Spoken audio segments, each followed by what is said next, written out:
Hi ಎಲ್ಲರಿಗೂ ನಮಸ್ಕಾರ. ಎಲ್ಲರೂ ಹೇಗಿದ್ದೀರಾ? ಐ ಹೋಪ್ ಎಲ್ಲರೂ ಚೆನ್ನಾಗಿದ್ದೀರಾ ಅಂತ ಅನ್ಕೊಂತ ನಾನು ಮೊದಲೇ ಬಾರಿಗೆ ಯೂಟ್ಯೂಬ್ ಚಾನಲ್ನ ಓಪನ್ ಮಾಡಿರೋದು. ತುಂಬಾ ಖುಷಿ ಆಗ್ತಿದೆ. ಅದರಲ್ಲೂ ನಾರ್ಮಲಾಗಿ ನಾವು ಯೂಟ್ಯೂಬ್ನ ನೋಡೋದು ಬೇರೆ, ನಾವೇ ಓನಾಗಿ ಕ್ರಿಯೇಟ್ ಮಾಡಿಬಿಟ್ಟು ಕಂಟೆಂಟ್ ಹಾಕೋದಾಗಿರ್ಬೋದು, ಅದು ನಮ್ಮ ಒಂದು ಡೈಲಿ ರುಟೀನ್ ಯಾವ ಥರ ಇದೆ ಏನು ಅನ್ನೋದ್ರ ಬಗ್ಗೆ ಹಾಕೋದು, ಅದು ಸ್ವಲ್ಪ ಡಿಫ್ರೆಂಟ್ ಅನಿಸುತ್ತೆ. ಸೊ ಭಯ ಕೂಡ ಇರುತ್ತೆ, ಯಾಕಪ್ಪ ಅದು ಹೇಗೆ ಏನು ಅಂತ. ಮೋಸ್ಟ್ಲಿ ಜಾಸ್ತಿ ಭಯ ಪಡೋದು ನಮ್ಮಂಥವ್ರು ಮಿಡ್ಲ್ ಕ್ಲಾಸ್ ಹೆಣ್ಮಕ್ಳು, ಟ್ರೋಲರ್ಸ್ಗೆ ಏನಾಗುತ್ತೋ ಏನೋ ಅಂತಂದು. ಆ ಥರ ಟ್ರೋಲ್ ಆಗೋ ಥರ ಏನೂ ಮಾಡಲ್ಲ ಅಂತ ನಾನು ಅಂದ್ಕೊತೀನಿ. ಯಾಕಂದರೆ ನೋಡಿರ್ಬೋದು, ನಾರ್ಮಲಾಗಿ ನಾವು ಇನ್ಸ್ಟಾಗ್ರಾಮಲ್ಲಿ ಇದೆ, ಜಾಸ್ತಿ ಏನು ಸಬ್ಸ್ಕ್ರೈಬರ್ಸ್ ಇಲ್ಲ, ಫಾಲೋವರ್ಸ್ ಇಲ್ಲ, ಏನಿಲ್ಲ. ಬಟ್ ನಮ್ಮ ಕಡೆ ನಾವು ಮಾಡ್ಕೊಂಡು ಹೋಗ್ತೀವಿ. ಅದು ಜಾಸ್ತಿ ಕೆಲಸದಲ್ಲಿ ಬ್ಯುಸಿ ಇರೋದ್ರಿಂದ ಹಾಗಾಗಿ ನಮ್ಮ ಏನು ಕ್ರಿಯೇಟಿವ್ ಆಗಿ ಏನು ಮಾಡೋಕ್ಕಾಗ್ತಾ ಇರಲಿಲ್ಲ, ಏನೂ ಇಲ್ಲ. ಸೊ ಮದುವೆ ಬಂತು, ಈಗ ಅನಿಸ್ತಾ ಇದೆ ಮದುವೆಗೆ ಮುಂಚೆ ಮಾಡಿದರೆ ಸ್ವಲ್ಪ ಚೆನ್ನಾಗಿ ವೈರಲ್ ಆಗ್ತಿತ್ತು ಏನೋ ಅಂತ ಅನಿಸ್ತಿತ್ತು. ಸೊ ಫೈನಲಿ ಇರಲಿ, ಈಗ ಮತ್ತೆ ಸ್ಟಾರ್ಟ್ ಮಾಡಬೇಕು ಅಂತ AJ ವ್ಲಾಗ್ಸ್ ಅಂತ ಸ್ಟಾರ್ಟ್ ಮಾಡಿದೆ. ಒಂದು ಡೈಲಿ ರುಟೀನ್. ಇವತ್ತು ರಜೆ ಇರೋದ್ರಿಂದ, ಆಫೀಸ್ ರಜೆ ಇತ್ತು. ಸೊ ಹಾಗಾಗಿ ನಾನು ಯಾವ ರೀತಿ ಮಾಡ್ಬೋದು, ನಾನು ಒಂದು ಡೈಲಿ ನಾನೇನು ಕೆಲಸ ಮಾಡ್ತಾ ಅದನ್ನೇ ನಾನು ಮಾಡಾಕಿರೋ ಅಂಥದ್ದು. ಸೊ ಎಲ್ಲರೂ ದಯವಿಟ್ಟು ಪ್ಲೀಸ್ ಸಪೋರ್ಟ್ ಮಾಡಿ ಅಂತ ಕೇಳ್ಕೊತ ಅಷ್ಟೇ, ಇನ್ನೇನು ಹೇಳಲಿಕ್ಕಾಗಲ್ಲ. ಅದ್ರ ಜೊತೆಗೆ ಎಲ್ಲೋ ಒಂದು ಏನೇ ಒಂದು ನ್ಯೂಸ್ಗೆ ಸಂಬಂಧಪಟ್ಟಂತಹ ಒಂದು ಕಂಟೆಂಟ್ ಆಗಿರ್ಬೋದು, ವಿಭಿನ್ನವಾದಂಥ ನನಗೆ ಸುದ್ದಿಗೆ ನನ್ನ ಒಂದು ನ್ಯೂಸ್ಗೆ ಸಂಬಂಧಪಟ್ಟಿರುವಂಥದ್ದು ನಾನು ಕೂಡ ನನ್ನ ಯೂಟ್ಯೂಬ್ ಚಾನಲಲ್ಲಿ ಹಾಕ್ತೀನಿ. ಸೊ ಜಸ್ಟ್ ವ್ಲಾಗ್ಸ್ ಅಂತ ಹೇಳ್ತಾ ಹೋದರೆ ಎಲ್ಲ ಥರನೂ, ಈಗ ಫ್ಯಾಮಿಲಿ ಇರೋದ್ರಿಂದ, ಫ್ಯಾಮಿಲಿ ನಾನು ನಮ್ಮ ಹಸ್ಬೆಂಡ್ ಇರೋದ್ರಿಂದ, ಸೊ ನಾನು ಅವ್ರ ಜೊತೆಗೆ ಹೇಗಿರ್ತೀವಿ ಏನು ಅದ್ರ ಬಗ್ಗೆ ಆಗಿರ್ಬೋದು. ಜಸ್ಟ್ ಏನೂ ಇಲ್ಲ, ಬಟ್ ಜಾಸ್ತಿ ಅಂದರೆ ನನಗೆ ಸಿಕ್ಕಾಪಟ್ಟೆ ಎಕ್ಸೈಟ್ಮೆಂಟ್ ಕೂಡ ಇದೆ, ಭಯ ಕೂಡ ಇದೆ. ಮುಂದೆ ಏನಾಗುತ್ತೋ ಏನು, ಕಂಟಿನ್ಯೂ ಮಾಡ್ತೀನೋ ಅಥವಾ ಸ್ಟಾಪ್ ಮಾಡ್ತೀನೋ ದೇವರಣೆಗೂ ಗೊತ್ತಿಲ್ಲ. ಯಾಕಂದರೆ ನಮ್ಮದು ಹಾವೇರಿ, ಅವ್ರದ್ದು ಚಿಕ್ಕಮಂಗ್ಳೂರು, ಅಲ್ಲಿರೋ ಜನ ಹೇಗೋ, ನಮ್ಮೂರ ಕಡೆ ಜನ ನಮಗೆ ಗೊತ್ತಿರುತ್ತೆ, ಅವ್ರಿಗೆ ಗೊತ್ತಿರುತ್ತೆ. ಸೊ ಏನಾದರೂ ಮನೇಲಿ ಏನಾದರೂ ಹಿಂಗೆ ಬಟ್ ಇರಲಿ, ಅಯ್ಯೋ ನಂಬಿಕೆ ಇದೆ, ನಾನೇನು ಮಾಡ್ತೀನಿ ಅಂತಂದು ಸಪೋರ್ಟ್ ಮಾಡಿದ್ರೆ ಸಾಕಾಗಿದೆ. ಸೊ ಫೈನಲಿ ಸಿಕ್ಕಾಪಟ್ಟೆ ಎಕ್ಸೈಟ್ಮೆಂಟ್ ಇದೆ. ಯಾಕಪ್ಪ ಅಂದರೆ ಯೂಟ್ಯೂಬ್ ಚಾನಲ್ ಎಲ್ಲರೂ ಓಪನ್ ಮಾಡ್ತಾಯಿದ್ರೆ, ಸೊ ನಾವು ಒಂದು ಟ್ರೈ ಮಾಡೋಣ. ನನ್ನ ತಂಗಿ ಹೇಳಿದ್ಲು, ಮಾಡು, ಈಗ ಜಸ್ಟು ಆಲ್ರೆಡಿ ನೀನು ವಾಯ್ಸ್ ಓವರ್ ಕೊಡ್ತಾ ಇದೆಯಾ, ನ್ಯೂಸ್ಗೆ ಸಂಬಂಧಪಟ್ಟಂತೆ ಕೆಲವೊಂದಿಷ್ಟು ವೀಡಿಯೋಸ್ ಕೂಡ ಮಾಡೋಕು, ನಿನಗೆ ಡೈಲಿ ರುಟೀನ್ ಏನೇನು ಮಾಡ್ತಿದ್ದೆ ಅನ್ನೋದ್ರ ಬಗ್ಗೆಯೂ ಮಾಡೋಕು ಅಂತ ಹೇಳ್ತಾಯಿದ್ಲು. ಸೊ ನನಗಂತೂ ಆಗ್ತಾಯಿಲ್ಲ, ನನ್ನ ತಂಗಿ ಮಗು ಬೇರೆ ಇರೋದ್ರಿಂದ ನನಗೆ ಟೈಮ್ ಕೊಡೋಕ್ಕಾಗ್ತಿಲ್ಲ, ಪಾಪು ಇರೋದ್ರಿಂದ. ನೀನು ಮಾಡು, ನೀನು ಒಬ್ಬಳೇ ಇದ್ದೀಯಾ, ಮಾಡ್ಬೋದು ಅಂತ ಹೇಳ್ತಿದ್ಲು. ಸೊ ಓದಬೇಕು, ಸ್ಟಾಪ್ ಮಾಡಿದ್ದೆ, ಎಕ್ಸಾಮ್ಸ್ಗೆಲ್ಲ ಪ್ರಿಪ್ರೇಷನ್ ಆಗ್ತಾಯಿದ್ದೆ. ಆ ಟೈಮ್ನ ಇದಕ್ಕೆ ಕೊಡೋ ಥರ ಆಗಿದೆ, ಗೊತ್ತಿಲ್ಲ. ಇದ್ರ ಜೊತೆಗೆ ಅದನ್ನು ಮಾಡ್ಕೊಂಡು ಹೋಗ್ಬೇಕು, ಕೆಲಸನೂ ಮಾಡ್ಕೊಂಡು ಹೋಗ್ಬೇಕು, ಮನೆ ಕೆಲಸನೂ ಮಾಡಬೇಕು, ಆಫೀಸ್ ಕೆಲಸನೂ ಮಾಡಬೇಕು, ಎಲ್ಲನೂ ಮಾಡಬೇಕು. ಒಂದು ಹೆಣ್ಮಗು ಆದಮೇಲೆ ಎಲ್ಲ ಥರನೂ ಮಾಡಬೇಕಾಗುತ್ತೆ, ಏನೂ ಮಾಡೋಕ್ಕಾಗಲ್ಲ. ಸೊ ಫೈನಲಿ ಸಿಕ್ಕಾಬಿಟ್ಟು ಎಕ್ಸೈಟ್ಮೆಂಟಲ್ಲಿದ್ದೀನಿ, ಪ್ಲೀಸ್ ಸಪೋರ್ಟ್ ಮಾಡಿ ಅಂತ ಹೇಳ್ತಾ ಇವತ್ತಿನ ವ್ಲಾಗ್ ಸ್ಟಾರ್ಟ್ ಮಾಡೋಣ ಬನ್ನಿ. Thank you. ಎಲ್ಲರಿಗೂ ನಮಸ್ಕಾರ. ಇದು ನನ್ನ ಫಸ್ಟ್ ಯೂಟ್ಯೂಬ್ ವ್ಲಾಗ್ ಆಗಿರುತ್ತೆ. ಮಾರ್ನಿಂಗ್ 6 o'clock ಎದ್ಬಿಟ್ಟು ಫ್ರೆಶ್ ಅಪ್ ಆಗಿ ಹಣೆಗೆ ಬೊಟ್ಟಿಟ್ಕೊಂಡು ಸೀದಾ ಅಡುಗೆ ಮನೆಗೆ ಹೋದೆ. ಸೊ ನೈಟೇ ಎಲ್ಲ ಪಾತ್ರೆಗಳನ್ನ ತೊಳೆದಿಟ್ಟಿರೋದ್ರಿಂದ ಎಲ್ಲನೂ ಜೋಡಿಸಿ ಕ್ಲೀನಾಗಿ, ನೆಕ್ಸ್ಟ್ ಸ್ವಲ್ಪ ಗ್ಯಾಸ್ನ ಇನ್ನೊಂದ್ಸಲಿ ಒರೆಸ್ಕೊಂಡು, ನೈಟೇ ಎಲ್ಲ ಕ್ಲೀನಾಗಿ ಒರೆಸಿರ್ತೀನಿ. ಸೊ ಮತ್ತೆ ಗ್ಯಾಸ್ನ ಕ್ಲೀನಾಗಿ ಒರೆಸಿಟ್ಕೊಂಡು ಫ್ರೆಶ್ ಅಪ್ ಆದ್ರಿಂದ ಒಂದು ಬಿಸಿಯಾದ ನೀರು, ಹನಿ ಜೊತೆಗೆ ನೀರನ್ನ ಕುಡಿದೆ.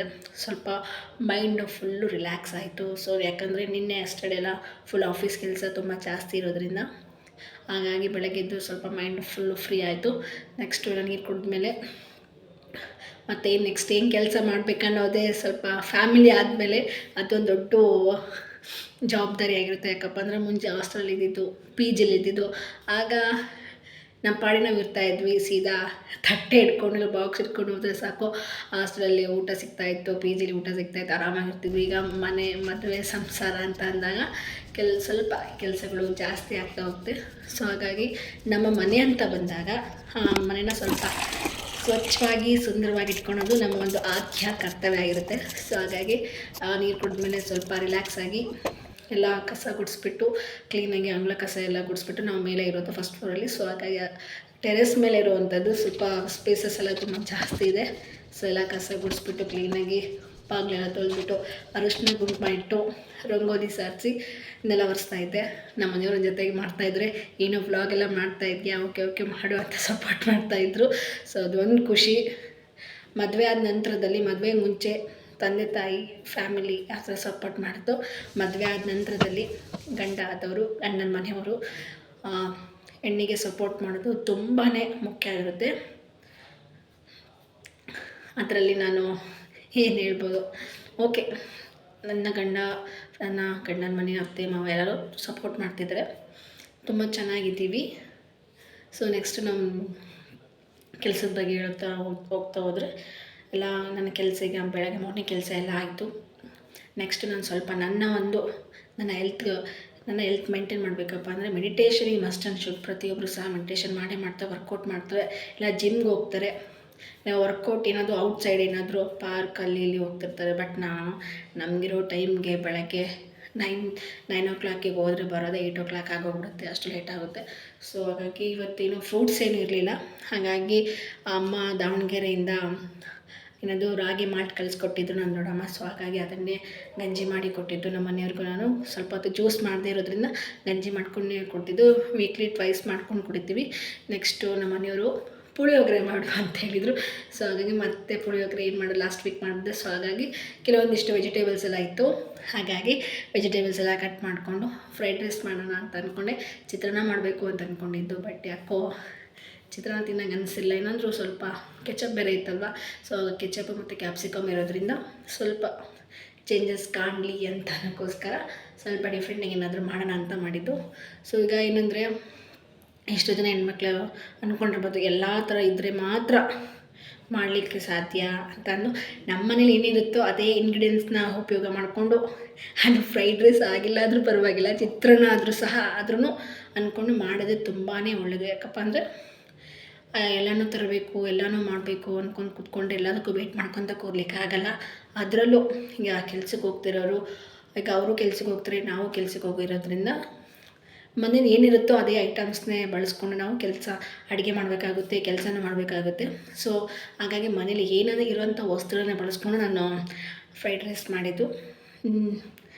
ಅದು ನಾನು ಬೈದಲ್ಲೇ ಮಾಡಿದೆ ಹೇಗಿರುತ್ತೆ ಏನೋ. ಮುಂಚೆ ಹೇಳಿದ್ನಲ್ಲ, ಹಾಸ್ಟೆಲ್ PGಲಿದ್ದಾಗೆಲ್ಲ ಏನು ಮಾಡ್ತಾಯಿರಲಿಲ್ಲ. ಮುಂಚೆ ಮನೆಗೆ ಹೋದರೂ ಸಹ ಅಮ್ಮ ಮಾಡಿಕೊಡ್ತಾಯಿದ್ರು, ದೊಡ್ಡಮ್ಮ ಮಾಡಿಕೊಡ್ತಾಯಿದ್ರು, ಇಲ್ಲ ಚಿಕ್ಕಮ್ಮಂದ್ರ ಮನೆಗೆ ಹೋಗ್ತಾಯಿದ್ದೆ, ನಮ್ಮ ಚಿಕ್ಕಮ್ಮಂದ್ರ ಮಾಡಿಕೊಡ್ತಾಯಿದ್ರು. ಅದ್ರ ಜೊತೆ ಫೈನಲಾಗಿ ಇಷ್ಟು ವರ್ಷ ನಾನು ಅಡುಗೆ ಮನೇಲಿ ಯಾವಾಗೂ ತುಂಬ ರೇರ್ ನಾನು ಹೋಗ್ತಾಯಿದ್ದು, ಅಡುಗೆ ಮಾಡ್ತಾಯಿದ್ದು. ಆಫ್ಟರ್ ಮದುವೆ ಆಗಿ 2.5 ತಿಂಗಳಾಯಿತು, 3 ತಿಂಗಳಾಯಿತು ನಾನೇ ಅಡುಗೆ ಮಾಡ್ತಾಯಿದ್ದೀನಿ. ಸ್ವಲ್ಪ ಆವಾಗ ವೀಕ್ಲಿ ಒಂದು ಟೈಮ್ ಏನಾದರೂ ತುಂಬ ಬೇಜಾರಾದಾಗ ನಮ್ಮ ಮನೆಯವರು ಅದು ಇದರಲ್ಲಿ ಸ್ವಲ್ಪ ಹೆಲ್ಪ್ ಮಾಡ್ತಾರೆ. So finally fried rice ready ಆಯಿತು. ಅವರು ಸಹ ಬಡಿಸ್ಕೊಟ್ಟೆ, ತುಂಬ ಚೆನ್ನಾಗೈತಿ ಅಂದರು, ನನಗೂ ಸಹ ತಿನ್ನಿಸಿದ್ರು. ಸೊ ಎಲ್ಲ ರೆಡಿ ಆಗಿಬಿಟ್ಟು ಮತ್ತು ಟಿಫನ್ ಮಾಡಿಬಿಟ್ಟು ರೆಡಿಯಾಗಿ ಫೈನಲಿ ದೇವ್ರ ಪೂಜೆ ಮಾಡಿದೆ. ಬಟ್ ವೀಡಿಯೋ ಎಲ್ಲ ಸ್ಕಿಪ್ ಆಗಿಬಿಟ್ಟಿದೆ. ಓಕೆ, ಬಟ್ ನನಗೆ ಸ್ವಲ್ಪ ಕ್ಲಾಸ್ ಇವತ್ತು ಆಫೀಸ್ ರಜೆ ಇರೋದ್ರಿಂದ ಸ್ವಲ್ಪ ಹೊರಗಡೆ ಪ್ರಾಕ್ಟೀಸ್ ಇತ್ತು, ನಂದು ಸ್ವಲ್ಪ ಪ್ರೋಗ್ರಾಮ್ ಇದೆ. ಸೊ ಹಾಗಾಗಿ ಪ್ರಾಕ್ಟೀಸ್ಗೆ ಅಂತಂದು ಹೊರಗಡೆ ಕರ್ಕೊಂಡು ಹೋಗಿದ್ರು. ನಮ್ಮ ಮನೆಯವ್ರು ಬಿಟ್ಟರು. ಸೊ ಅವರು ಕೆಲ್ಸಕ್ಕೆ ಟೈಮ್ ಆಗಿದೆ ಅಂತ ಬೆಳಗ್ಗೆನೇ 10 o'clock ಬಿಟ್ಟೋದ್ರು.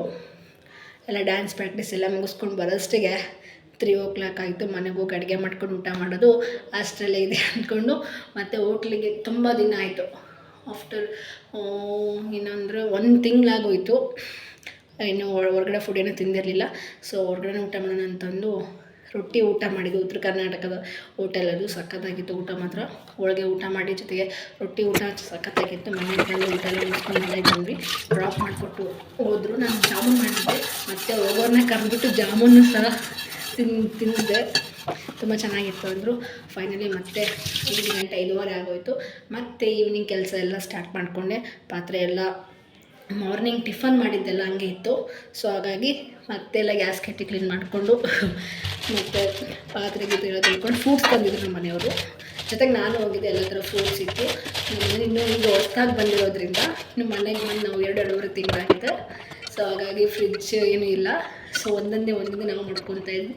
ಇನ್ನು ನಾವು ಯಾವ ಥರ ಮನೇಲಿರಬೇಕು, ಹಿಂಗೆ ಏನು ಅಂತ ಏನೂ ಪ್ಲ್ಯಾನ್ ಇಲ್ಲ. ಯಾಕಂದರೆ ಮುಂಚೆ ಹಾಸ್ಟೆಲ್ಲು PGಲಿ ಇದ್ದು ಏನೂ ಐಡಿಯಾಸ್ ಕೂಡ ಇರಲಿಲ್ಲ.